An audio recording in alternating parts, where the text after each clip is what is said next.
So dental implants is one of the greatest inventions for mankind when it comes to restoring your health and restoring your smile. Ability to eat, dental implants have come a long way.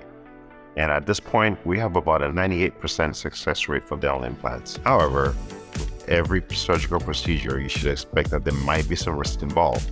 Now, some of the things you can really look at when you're picking a dental office to do a dental procedure would be what his education is in dental implant, how long he's been doing this, and how many dental implants he's actually placed and restored. Those are very, very important things to look for, because experience will help. Because if you've been doing this for a while, you've experienced at least a 1 or 2% failure, and you know how to go about it. Just started, the failure rate might be a lot higher than you expect, and you would not know what to do when things go wrong.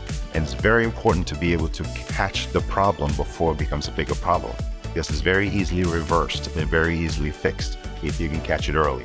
To be able to do that, you have to have a dentist who knows what he's looking for. Some of the signs that you have when a dental implant is failing is you have some swelling, you do have some heat. Those are some of the things you should worry about, but the biggest indicator is swelling and pain when you chew. We have a 5-year guarantee on almost all our work that we have here. And with that, as long as you're maintaining it, you're following up with all your appointments as scheduled, when you come to see us, we will be able to catch these things ahead of time, and we will be able to fix it. So we do guarantee all our work for at least 5 years, and it's longer for some.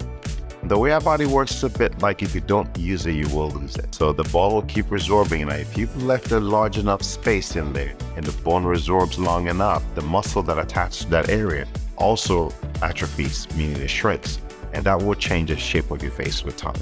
If you're having any of those symptoms we just discussed, swelling, some pain when you chew, an open space somewhere in your mouth, and you're feeling like your face is changing a little bit, things don't look the same that they did about 5 years ago, come on by for a complimentary consultation.